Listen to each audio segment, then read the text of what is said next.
Attacco senza precedenti. Oltre 800 droni e missili sulla Ucraina. Colpito per la prima volta il palazzo del governo a Kiev. Questa notte la Russia ha lanciato un attacco di ampiezza storica contro l'Ucraina.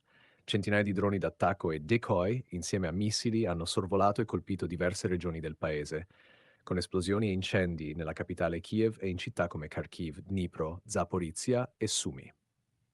Le autorità ucraine definiscono l'azione come il più grande attacco aereo dall'inizio della guerra.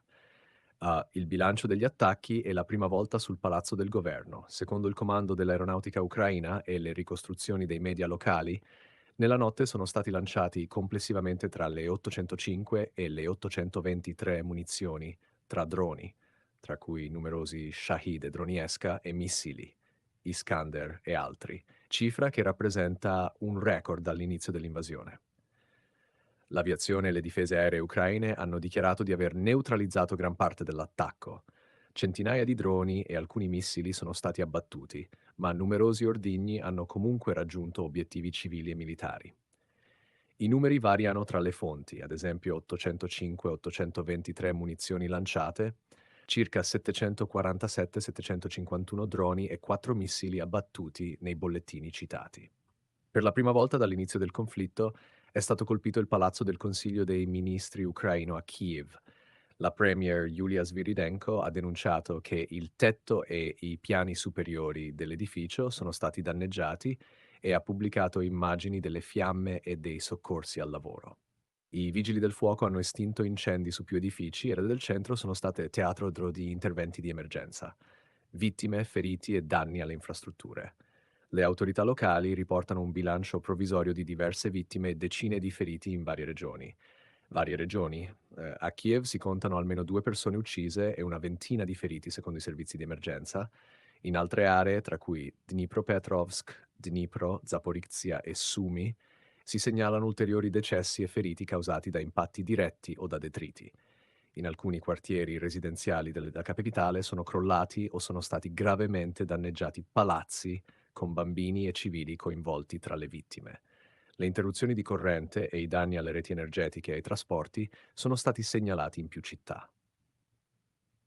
Reazioni internazionali e contesto diplomatico. La reazione dei leader occidentali è stata immediata. Il governo italiano, per voce della premier Giorgia Meloni, ha condannato l'attacco definendolo un'ulteriore prova dell'intenzione di Mosca di aumentare la ferocia delle offensive e ha riaffermato il sostegno a Kiev. Anche Parigi ha condannato con fermezza l'escalation.